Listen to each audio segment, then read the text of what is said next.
This is ODAT Chat, your instant connection to recovery and community, one day at a time. This podcast may contain strong language, sexual content, and spiritual truth. Listener discretion is advised.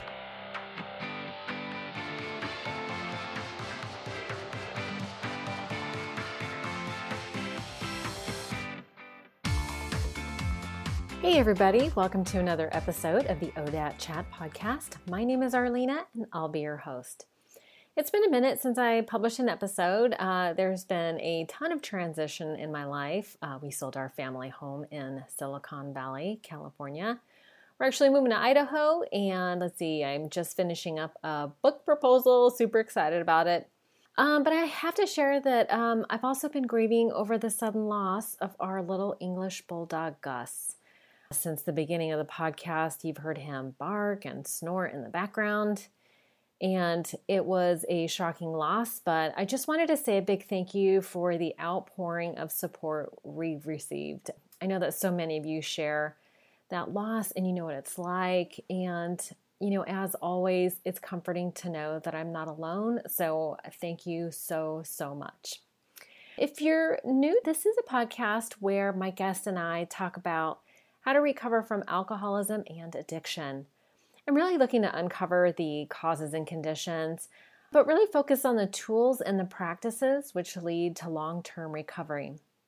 This message of hope is being downloaded in over 42 countries, and for that, I'm very grateful. I just want you to know that you are part of a loving and supportive community. You can connect with people just like you by visiting the Facebook page. Just search for the ODAT Chat, or you can also find a link on the website at odatchat.com, odatchat.com. In case you didn't know, ODAT stands for One Day at a Time. So today my guest is the sparkling and brilliant Lauren Wallett. She shares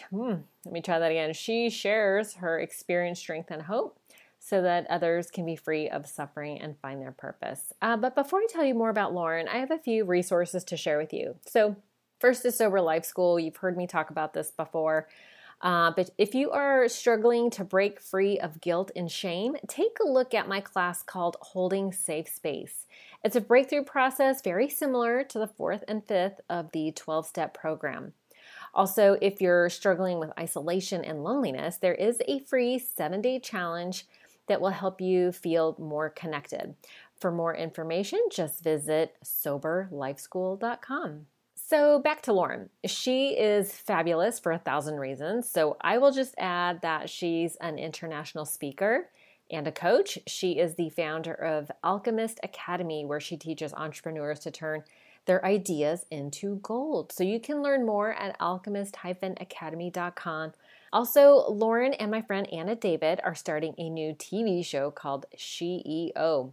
The show will debut on the Focus TV network, America's first streaming video talk show network, which hosts other shows about female empowerment, fashion, food, health, spirituality, and more. Learn more about Focus TV Network at focustvnetwork.com. I'm going to leave links to all this in the show notes that will be on Lauren Wallett's page. Just visit odatchat.com for details.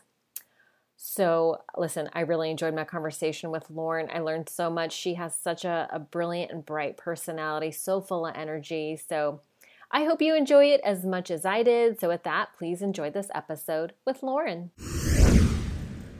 Lauren, well, thank you so much for joining me on the ODAT Chat podcast. Thank you so much for having me. It's great to be here. Oh, I'm so excited to talk to you. And you have an amazing accent, which I will totally ask you about in just a moment. So what I thought we would do is I started saying a little prayer at the beginning of the podcast. So if you don't mind, I'll just open with a little prayer and then we'll jump into it. Beautiful. Okay. Thank you, Father, for bringing Lauren and I together. I pray that you just use this time for your will. I pray that we may be able to talk about things that bring light and healing and love to all those that are listening. Thank you very much. Amen. Amen. Yay. Okay. So, Lauren, you have to start by telling me a where you're from. So I'm from South Africa. I was born in a very small town called Durban, which was like one of the original port towns in South Africa. And then at 17, I moved to Johannesburg, like our financial capital, for 10 years. And then back to Durban after I got divorced for 3 years, then to Cape Town, probably the most beautiful city in the world, I think. Oh, very nice. Yeah, it's great. And then LA, spontaneously, on a whim. LA, spontaneously. And there's a story behind that too, so we'll have to. Really, you started out, when you came to the US though, didn't you start out in San Francisco first? Yeah, I mean, I've come to the US a few times. I really love it. And LA, I'd been here earlier that year to visit a friend, and I felt a very strong pull to see her again specifically. Mm-hmm. So my plan was to go to San Francisco, then to come to LA, then New York, and then go to Bali for like a writing retreat to spend a month like in a treehouse writing before heading back to South Africa.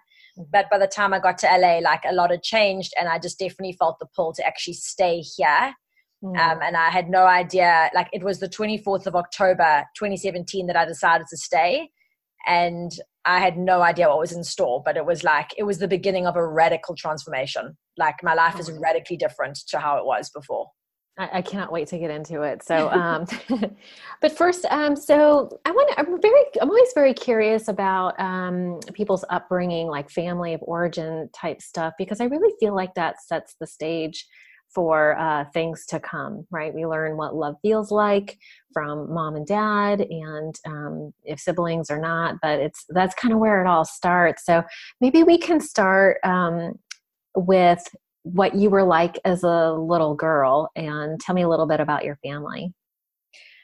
So when I was born, my mom and dad called me Oscar, and then they changed my name to like Sarah Bernhardt, because I was a very dramatic child. Like I was very I was doing a play. Like there's a picture of me, maybe I'm like 4 months old or something, and I'm sleeping, but it's almost like I'm pretending to sleep. I was like just always like ready to do a show. Yeah. So my father was a fashion designer. My mother was also a designer and a home economics teacher. They got divorced when I was 6 years old, and we moved in with my grandparents, and then my mom lived with my mom. My father was an alcoholic, and I didn't really understand what that meant.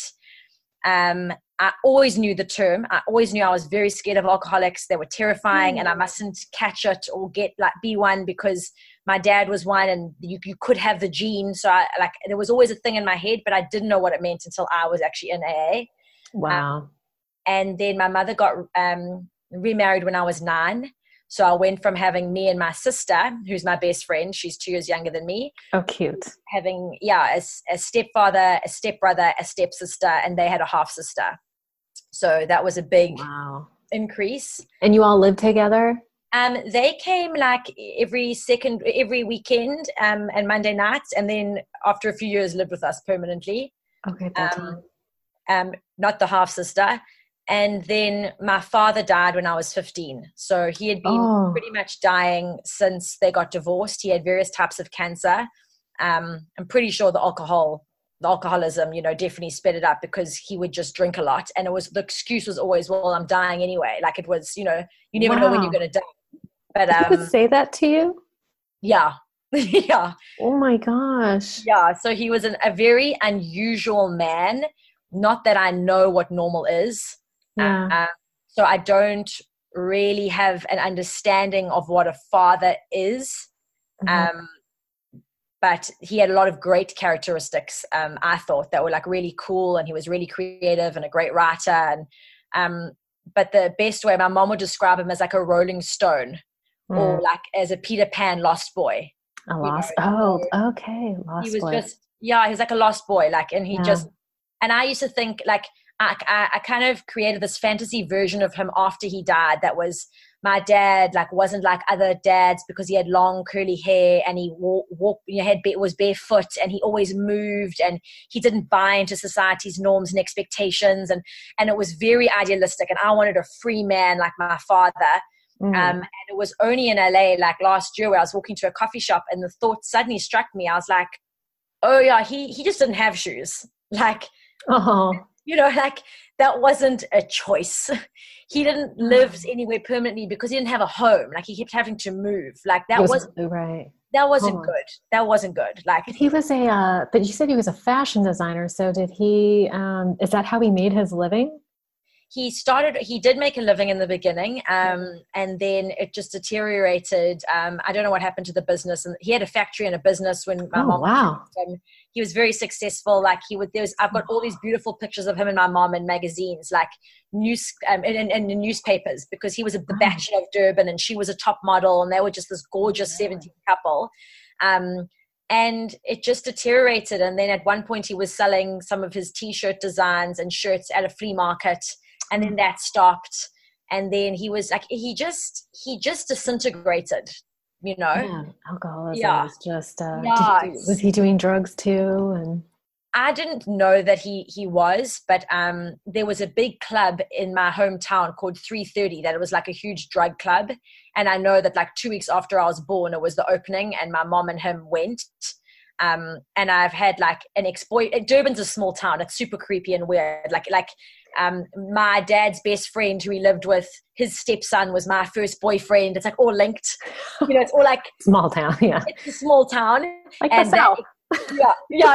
It's small and incestuous and creepy and whatever. And that first boyfriend was very much like my father, and he was a big druggie, which I also didn't believe. And he would say about my father being like that, and I would get devastated, and then he would take it all back and say, no, your dad never took drugs, because I was always terrified of drugs, like terrified of them, like they're the worst. But knowing now I met the men in Durban that my father would have been friends with or would have been. And they all take drugs. So probably. Yeah. I like to think no. I still like to think that he didn't, but I mean, I would assume so. Yeah, and it's really kind of here nor there, right? So like if you're deteriorating due to alcoholism or drugs or whatever, it really doesn't matter, right? It's what is left behind that's so painful to witness. And that must have been so hard for you as a young girl, and missing your dad and idolizing him. You know, I think all little girls idolize their dad to some extent. So that must have been really painful. I think the shame was like I used to be embarrassed by him, because I remember thinking it was disgusting that he had long hair and wanting him to cut it, and that he used to just want to jump on the trampoline and like play. And I just thought it was embarrassing. And then it switched. And now basically, I mean, I don't want to date a man unless he has long, dark, curly hair. Isn't that interesting? Yeah. Well, it's like, I know what I'm doing, and like I can't even stop. I'm like, Dad, like it's like, Daddy. What's up, big daddy? I understand. Yeah, it's like I think that's been my probably like my shadow side, or just a side, is that like there's a part of me, that little girl, which is still healing, which still thinks that I can save someone. Daddy. I can get it right. Yeah, I can make it better for them. They don't have to suffer. Like I'll fix it. And that's beautiful in coaching. It's great when it comes to business. Like I can see the light in people, even if it's covered in shame or covered in humiliation or wreckage. I can see it so clearly. And that's a gift, and it's also a curse, because then in my personal life, it's like I can't tell the difference. I'm just like, you know, if there's 10% light, there can be 90% darkness, and I'm like, but it's there. I'll get it. I totally understand. Yeah. Like I'm a sales girl, right? And it's like, so you're saying there's a chance. Yeah, exactly. Yeah. No, I totally get that. Okay. So I would imagine that probably scared you, the word alcoholic, you might catch it, all that. I totally, I understand that. And what was it like with your mom? So she ended up remarrying. Was he a nice man with all the kids and everything? So they're still married to this day. They've been married for, over 25 years. Wow. I mean, we have a difficult relationship at best. You and your mom? No, me and my stepfather. Oh, really? Well, we don't even have one. I mean, I don't speak to him. Like, I'll get a text on my birthday. They're happily married. It's just something, I think I got quite good at compartmentalizing things in my life. Mm-hmm. I was always a very imaginative person, and I think my imagination saved me. On the on the plus, on the bad side, it's like I'm completely addicted to fantasy and don't want to live in reality. Sure. So while this was wonderful and I was a performer from a young age and could escape into my own world, I was just always planning ahead for my future, and I just like to ignore certain things. Mm-hmm. So I had a mom and I had a sister, and there was this whole other part but if you've got nothing nice to say, just don't say it. So that was like how I grew up. So I just didn't really want to engage in things that I didn't feel I had control over. And I think that's one of the difficult things of being a child. It's like your parent can make a choice that's right for them.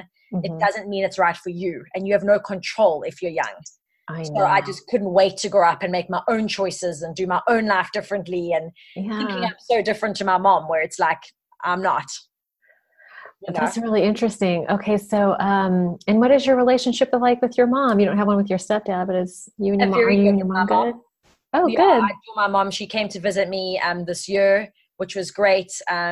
I message her. I mean, she knows everything about me. I message her constantly, and we chat on the phone all the time. And as I said about my sister, she's my best friend, so I speak to her all the time. That is so cool. It doesn't bother your mom that you and your stepdad aren't friendly?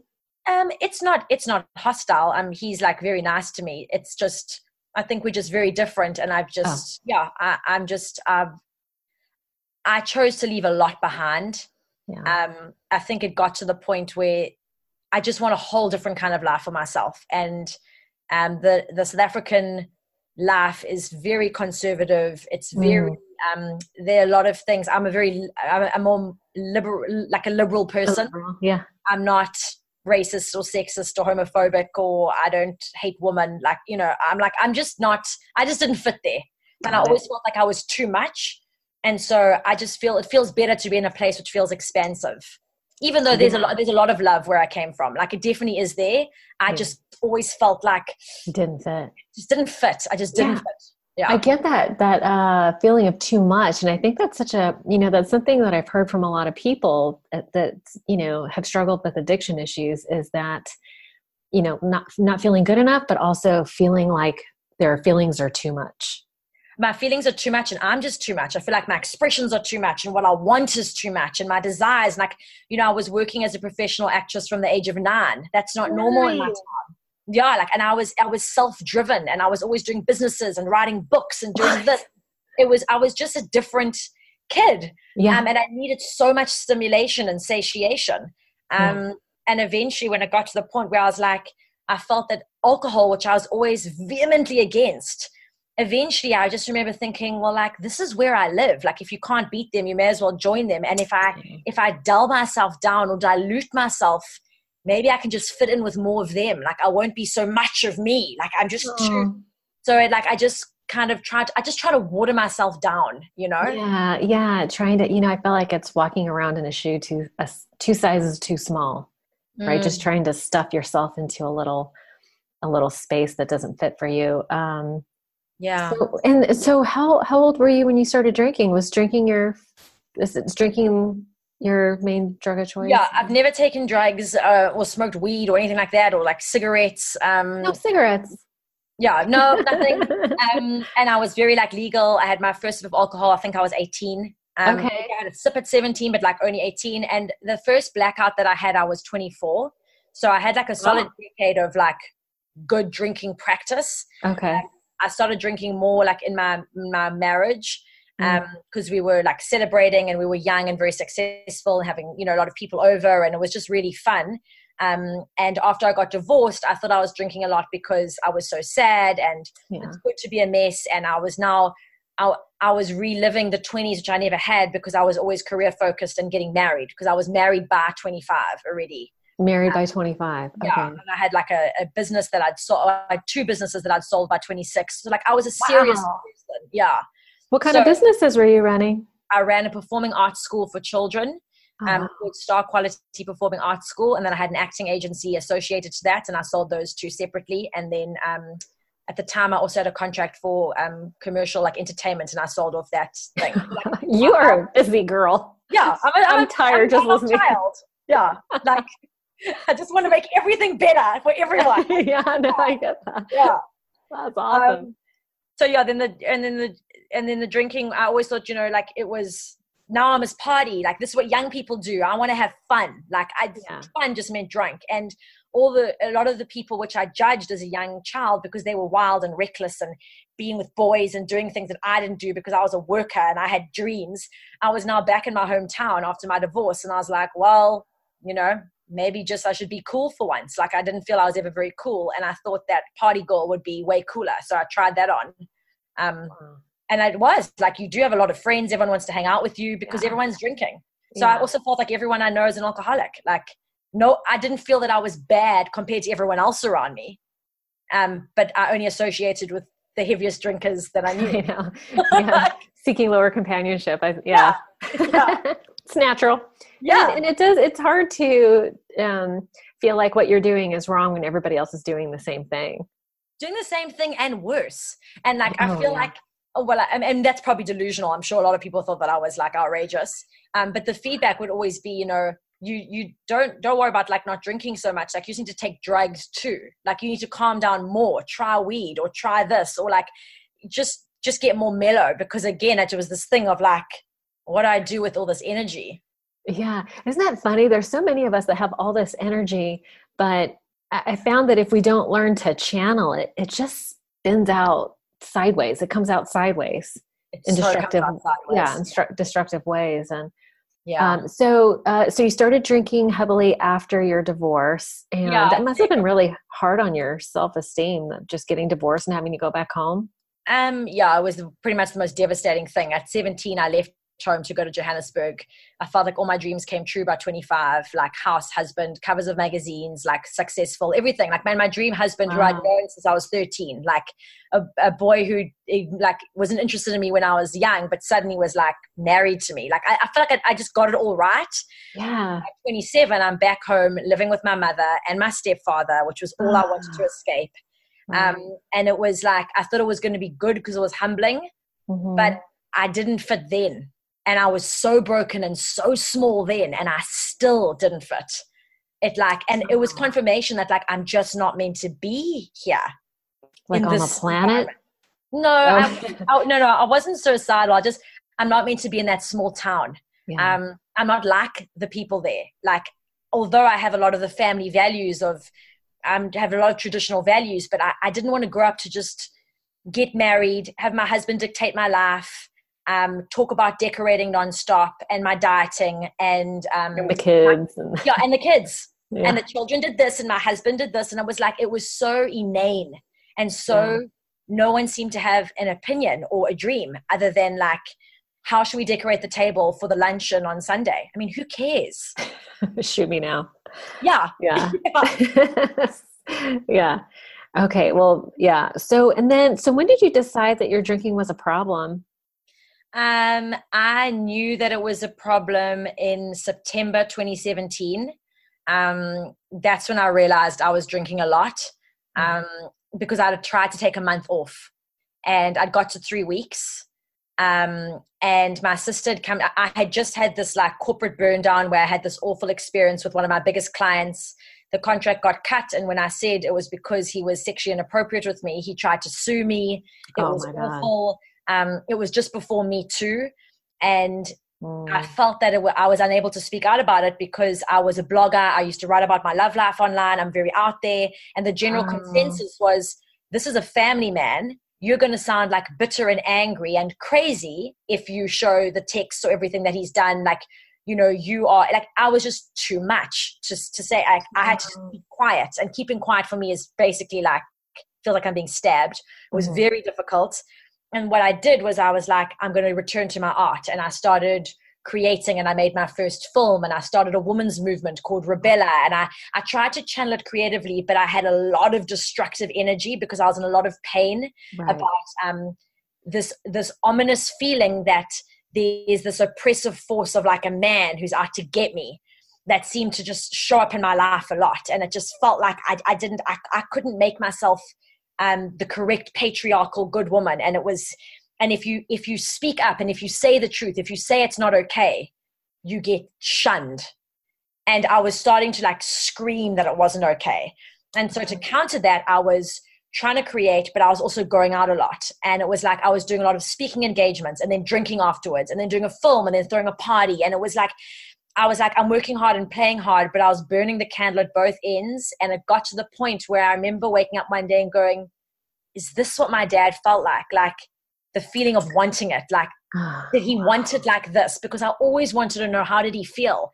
Why did he want it so badly? And I was like, I think I get it. Like, I wanted to. I also, like, and it turned, like, I've done a bit of healing around this, but I feel that it was as basic as like a 3-year-old being like, dad, like, look at me. Like, I wanted to impress my father in the most insane way that I knew, which was like, I can drink like you, and I'm a party girl like you. Like, I'm going to live that legacy of being like Digby's daughter. And it wasn't cool, because I felt like I was getting away with it. Like, you know, I remember doing a big event in Cape Town and speaking about being comfortable as who you are. And I was speaking in front of 250 women. And that day I'd been so hungover. I'd been like dry gagging in my bathroom. I couldn't get out of bed. I was like an absolute wreck, but I'd pulled it together and was now doing the speech, and everyone was cheering. And I thought, no one's going to stop me. Like, I could go out again tonight and do that again. And it will just be like, she's so funny, or she's so real. And it's like, no, it's not okay. But I feel like I live in a society where no one's going to tell you it's not okay to drink. Because isn't that crazy? Because everyone's doing it. So prevalent. Doing it. It's so much fun. It's so great. Like, have another drink. Like, and my sister had visited me, and she had stopped drinking. And I said to her, I just need to do what I need to do. Like, I'm sorry, you can not do it, but I can't stop right now. I've got to get through this, which meant like the events, the functions, the work. And I thought my only way through was to keep drinking, to like in balance. Like, and so it wasn't good. And by the time I got to LA, I'd already slowed down quite a bit. But I knew that if I was going to embrace a new life, I just couldn't be messing with that poison. Yeah, that's like, exactly what it is. Yeah. Yeah, like it's expensive. It makes you bloated. There were no benefits. And I had done it for a decade solidly. Like, I'd practiced drinking. I'm not good at it. I'm just not good. Like, I really tried. Like, I tried to get fit. I tried to get better. And like, eventually I was like, maybe the problem is not that you're not good at drinking. Like, maybe like drinking's not good for you. Like, maybe you should break up with drinking. Like, what would that look like? And it's something that I'd always hoped as a child, that I would not be a drinker, because I always was so terrified of alcoholics. I didn't think I was one. I just thought, you know, I'm not one, therefore I shouldn't drink. But like, I don't think it matters what brings you to it. Right. Yeah. And then how did you end up in recovery? So the 23rd of December, I was at home, and that was when I'd planned my Christmas Eve, which was alone. Have you heard of the word? I just found out the word limbus. In a limbal state, where you're in that in between. Oh, so, limbo state between. Well, not even limbo. There's like limbus. I don't know, some word I just saw, limbo. But it's basically like, it's like that chrysalis of the butterfly becoming. So I'd left my worm self in South Africa. I wasn't who I wanted to be, but I was in between, in the mess. And I knew that drinking wasn't going to cut it. So I was like, I don't want to just be sliding around in my socks, drinking wine, you know, like having a party for one in my home for Christmas, which would be fun, because it wasn't going to be. So it was this moment of going, don't drink. And so then I, because I like to make everything pretty in a bow, I was like, give yourself the gift of sobriety for Christmas. You're all alone. You don't have anyone around you. You don't want to go back, but you don't know what forward looks like. So there's one thing you can do, and that's don't drink. So I started with that, thinking I would try it for a month, and then maybe 3, and then maybe forever. Like, it spiraled pretty quickly. Yeah. And I had a new friend in LA who was in AA and said, "Oh, you're not drinking. Why didn't you come to AA?" And I was like, "Well, I'm not an alcoholic, but okay." And she's like, "You just try it out." And I walked in, and it was like amazing, because it was amazing. And I was like, "What is this?" And I still sometimes think, do I belong? Am I allowed to be here? Am I just so addicted to being around addicts that I just choose to? And then I think, well, that's sick enough. That's fine. And I've got the desire to stop drinking, and I got to stop in the first week, and I'm doing the steps. So it's like, I don't think it matters what I think. It just matters that I feel so much better when I do the program. Yeah, absolutely. And my life has changed. Like, yeah. So did you start with the finding a sponsor and doing all the steps? How did you choose a sponsor? The same friend who brought me in pointed to a woman, and she looked really cool, and she looked hardcore. Like, she didn't care. Like, she just was in her body, and she was just confident and not all she wasn't on show for men. She was just comfy, like, in herself. And I asked her, I said, would you be my sponsor? I don't really think I'm an alcoholic. And she said, well, how bad did you want it to get? And I was like, no, I'm done. She's like, okay, cool. So that's good. I was like, okay. That was it, huh? And then we started with the steps, and I did everything like at rapid speed to work through. And it started feeling like, and it's feeling now I'm like 15 months in, and it feels like I don't really even still have an inkling of what this thing really is. Of what this program is, but I definitely know that it doesn't feel to me that it's about drinking so much as it's an open portal to a whole different spiritual dimension. Oh yeah, I think in that serenity. Yeah, the big book talks about you're rocketed into the fourth dimension, and it really is a whole another world. And yeah. So it's been very mind blowing and very opening, and to suddenly realize that I don't have to figure things out because I actually have no idea. And a lot of my perceptions are completely warped. Like, who knew? Yeah.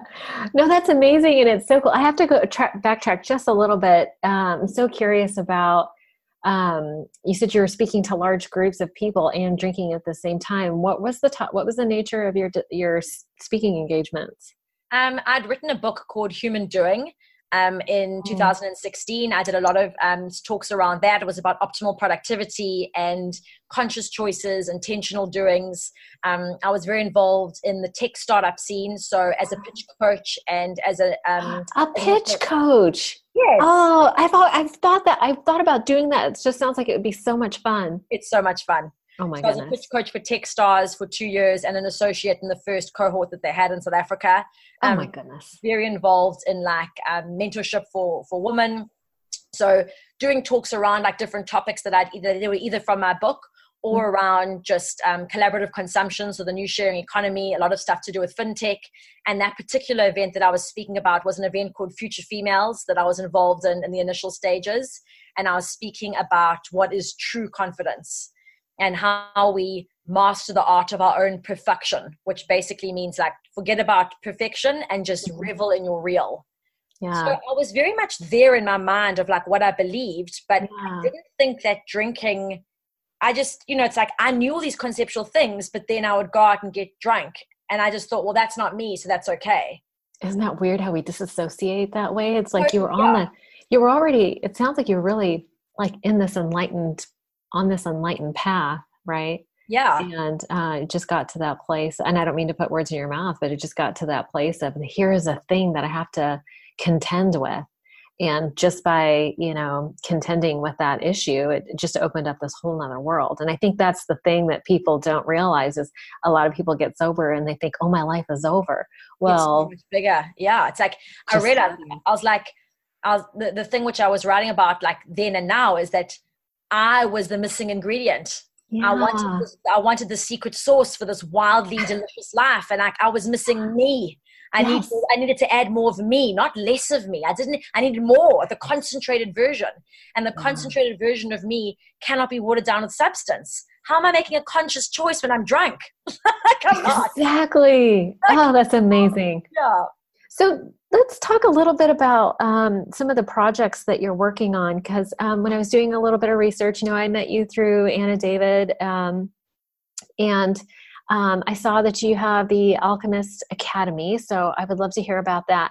But I also know that the two of you are working on a project, a women's empowerment TV show, the CEO. I love that. How is that not taken already? That's amazing. Yeah, it's a great Tell me name. a little bit about that. It's like women empowerment, and how are you guys, what is the focus of that? So CEO is like obviously CEO and find your own sheroes. Anna and I met and just hit it off and started co-working together and bouncing ideas back and forth, and just like she would help me, I'll help her, and we just both started to like improve radically with what we were doing, having like that accountability partner in work. Mm-hmm. And we thought we really are not interested in shoes or I don't know, hair or like whatever. We're interested in creating things and making business. That's what we want to talk about, and we want to speak to people who are involved in that too. So we put together a first CEO brunch and invited the most interesting women we knew who had their own businesses, and thought of it as like a play group for like moms with their babies, but we would have women with their business babies and chat about it, because that's what we want to talk about. So it didn't exist, so we wanted to create it. And we did 2 of those and then decided to reach out to a producer on Focus Network TV. One of the women in our group, Dr. Erin, had a TV show, La La Land. So we knew about her show. And we went to the same producer and said, we're keen to do a show that's actually just interviewing women like Dr. Erin, who we met, who has a show, and like these cool women, and sharing their stories. Like, what is the secret sauce? What are the sacrifices? What do we need to know that we can support each other in through a shared story, so that other women anywhere in the world can learn from these kind of conversations that we've got access to in LA, but a lot of people don't have access to. Right. So, there's such an abundance of that in LA, I would imagine.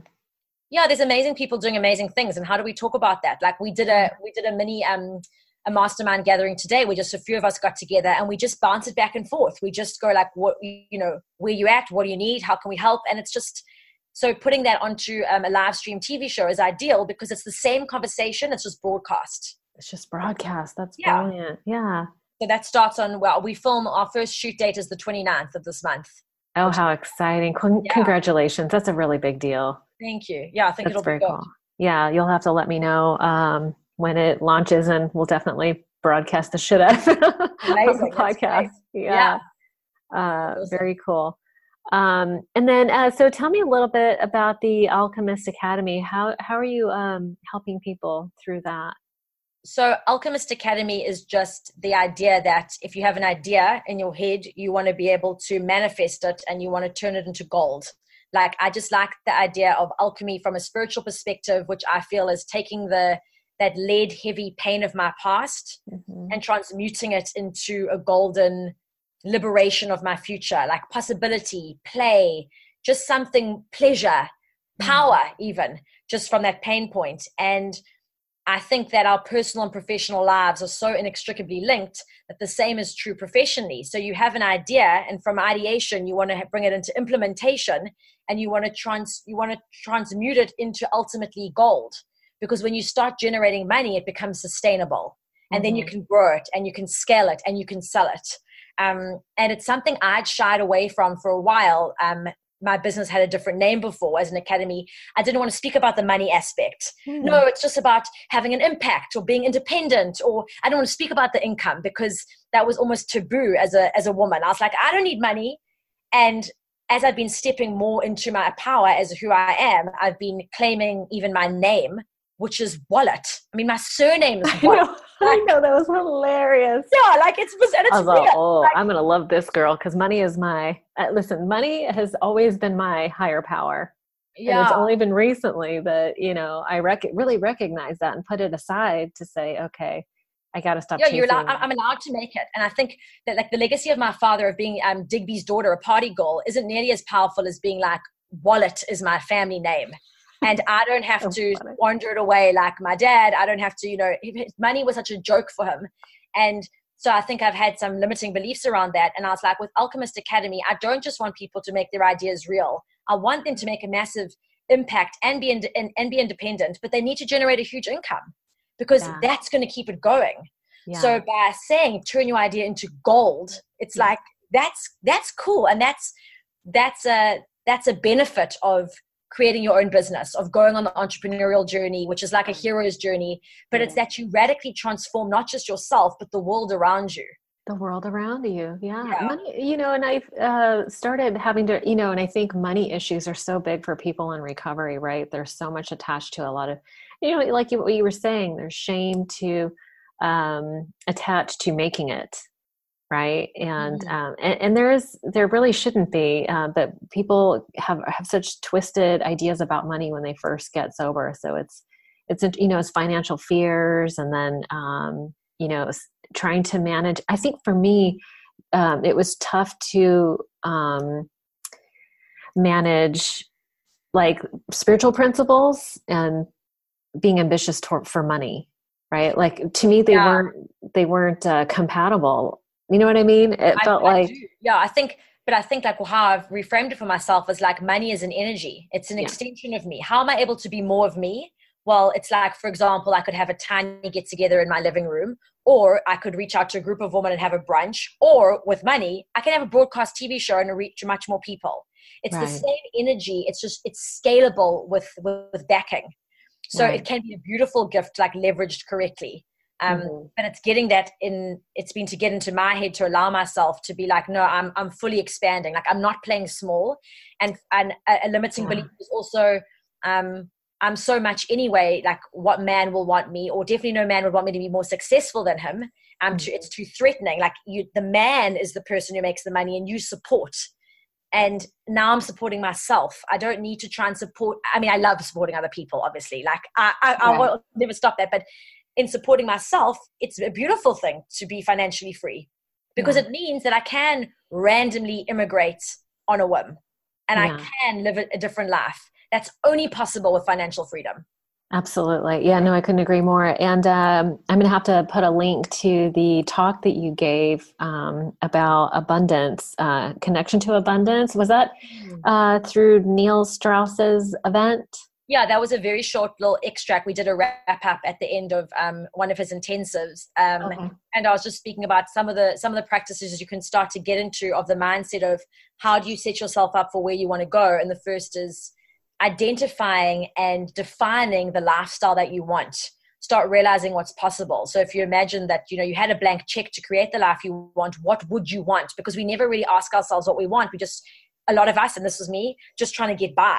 But when I'm open to go, if I could choose anything I want, what would I choose? It suddenly opens up a realm of possibility. And then I start playing in that space of creation, which is where it starts getting magical. Like, creative alchemy, like, because suddenly it's all an option. I love the exercise that you did. And I've done this a couple times before in the past, where you just take the limits off and you just, play wildly in your imagination. You do the whole writing, but then state it as if it's already happened. There's something so powerful about being in that energy of it's already happened. Like it's already mine. Yeah. What do you think it is? What do you think it is about that state that really allows abundance to come to you?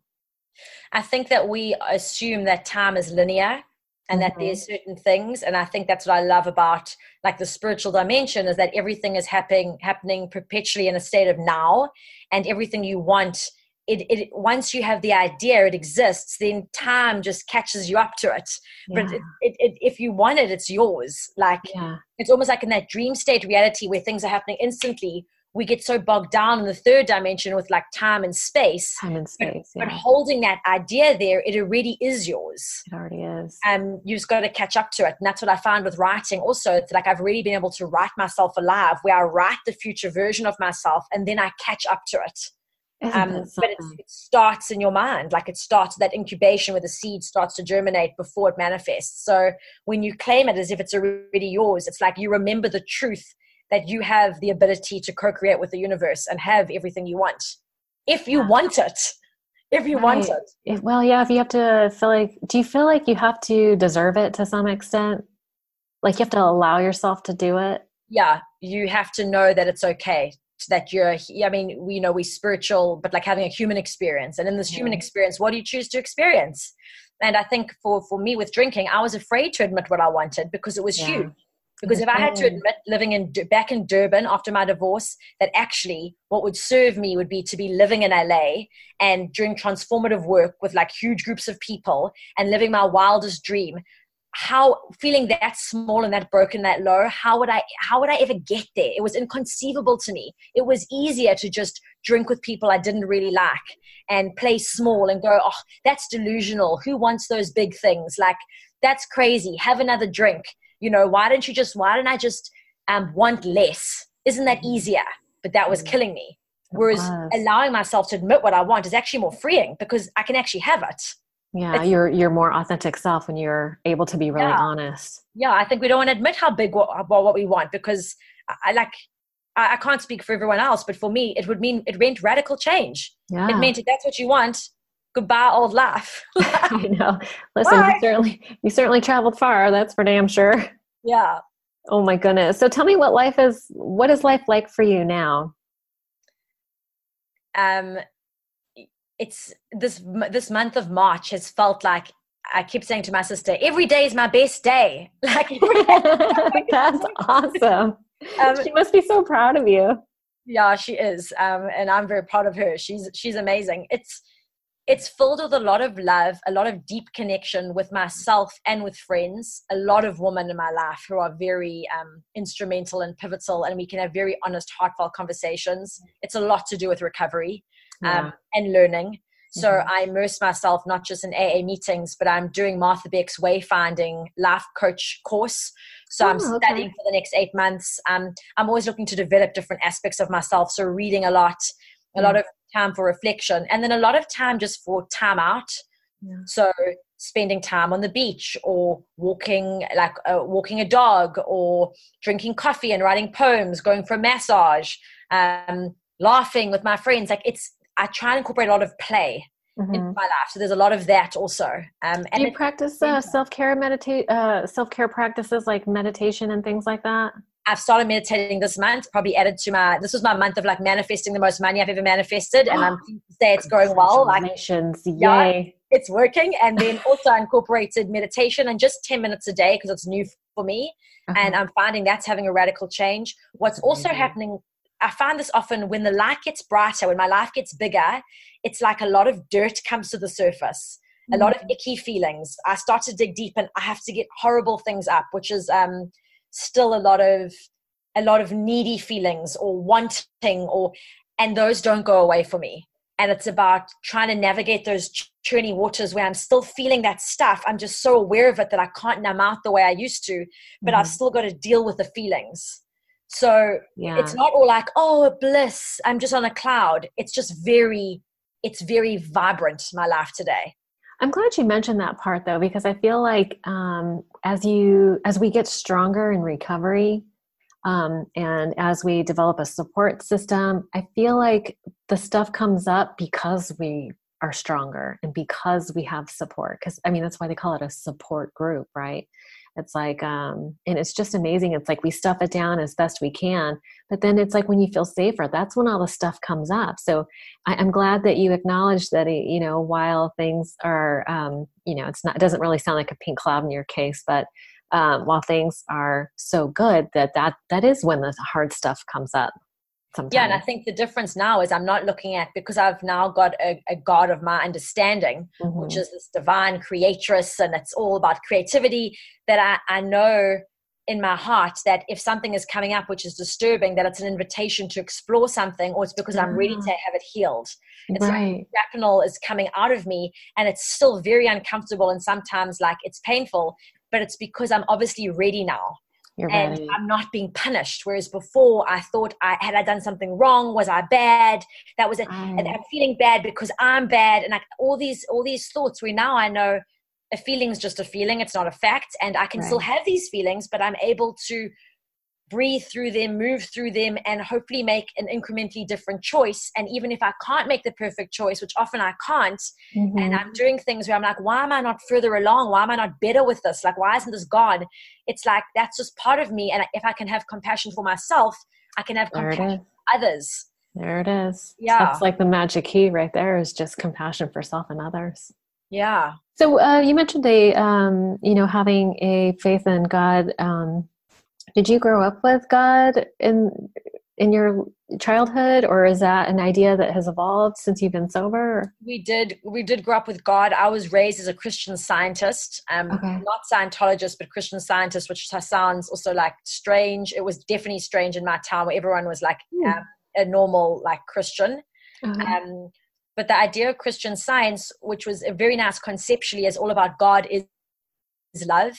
And so it's just love, and there was no devil, there was no evil. It was more about God, and it was a beautiful concept, which I really enjoyed, but I moved away from it a lot. I didn't really have any religious thing. I wanted to try and control my life. So, and I got really into Judaism, and I really liked the idea of a God that was judgmental and could punish me, because I think feeling bad, and I can get something wrong or right, or there's a way, which just is my own neuroses.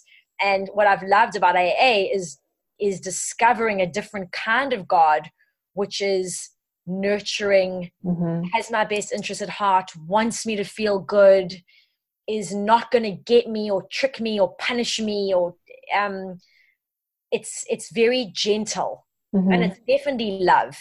It's just love in a way that I can access, and I can see God. I try to see God like in a lot, in the tree, in a person. It's like God is more everywhere for me now. I'm like letting it in. I'm allowing that like loving feeling in more. So I love that. Better. Yeah, no, I love that. So we're coming up on our time, but I wanted to talk a little bit about, we discussed earlier, so you're a giver, right? So in everything that you do. And I think it's so important to have healthy boundaries. And and that was something that we kind of touched on when we were chatting before we started recording. Can you kind of walk me through the process of when you decided that, because you are a giver and you have a lot of energies, when did you recognize, this isn't working for me anymore, I need to do something like put up some boundaries? What was that process like? I mean, I'm in it. Like, I'm still learning boundaries, and learning that being kind to others is also being kind to myself, because it means that it's sustainable, instead of me just overdoing it, building up a resentment and then wanting to cut and run because I just can't take it anymore, because there's too much expectation on me and I can't be all things to all people all at once. I need to give to myself first. So I'm really practicing boundaries, and that comes a lot from being honest and just like being very clear with my communication of what I'm able to do and what I'm not able to do, and being very clear with everyone around me that I'm in this life, this new world, to be playful and enjoy myself, and that's what I'm here for, and I'm not choosing to suffer unnecessarily. So I don't want to get caught up in busyness or drama or things which are very tempting for me but that don't actually serve me or anyone else. So I'm trying to be just very clear, like if it comes up in work situations where people are contacting me too much and it's not appropriate, or the only way that I can not get overwhelmed and devastated by, why would they be contacting me on the weekend? They know. It's like, all I can do is choose my response, which is I can respond to someone then on Monday. Or if I'm getting emails about, can you do this, this, and this? And it's like, I can respond kindly, take a pause, take a minute, and then go, hey, like, this is what I'm doing. And that's it. Like, not try and be all things. Just be very clear about, this is what I'm committed to, and I absolutely will give you my full attention for this. If you would like that, that's something else. So the only way I've been able to do it is to get clear for myself of what is appropriate. And that's come from a lifetime of having my boundaries violated in all aspects of my life. And especially in a work environment, working with men, where I've tried to prove that if I just did more, gave more, I would somehow be recognized and rewarded. And the opposite is true. So it's trial and error. Yeah. Boundaries are a funny thing. Sometimes you don't really know where they are until you cross them. And it's about being honest with yourself about what you can't, where your limits are. And sometimes they change, because that's a funny thing, right? We're always evolving.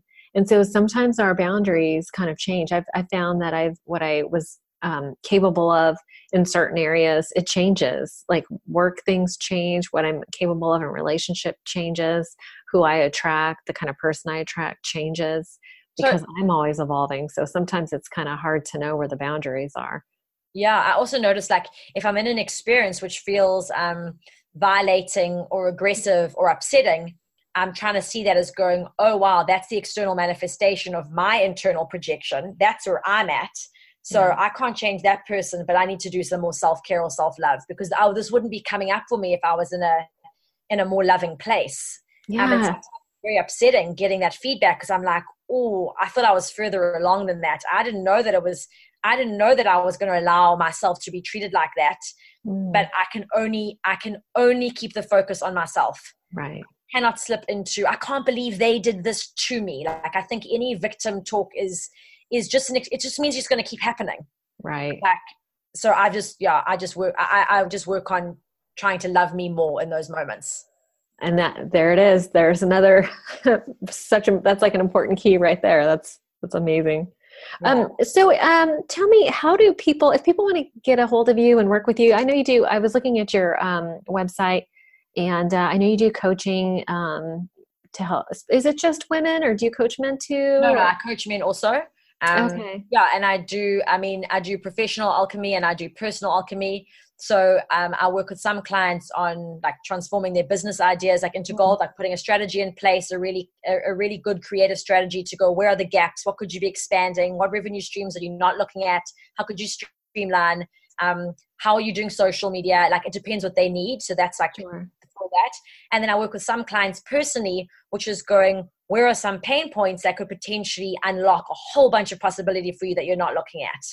And then that's a different thing. So it depends. And sometimes it's a crossover. I've had certain clients who have been with me personally, they move professionally, or some who are professional and realize they want more personal work. I mean, it's very fluid, that movement. And the best way to get hold of me is they can just email me, which is lauren@alchemist-academy.com. That's awesome. I'll put the link on the website as well, so they'll be able to reach in. Do you have social media that they can reach out to? You know what? We won't even mention it here. We'll just put all the links on the show notes. The main one is @Lauren Wallett. Okay. And there's a link there under a post saying alchemy with a bunch of my accounts. I mean, I think I've got like 6 other accounts. Like, I've got so many. So many, all the Instagram and Twitter and all that. Yeah. Awesome. Well, listen, I so appreciate your time today. I look forward to watching you and Anna David with your CEO project. And I really appreciate your time today. I'm so glad we had an opportunity to chat. Yeah, it was great to chat to you. Thank you so much. Okay. You have a great day. Thank you. Bye. Bye.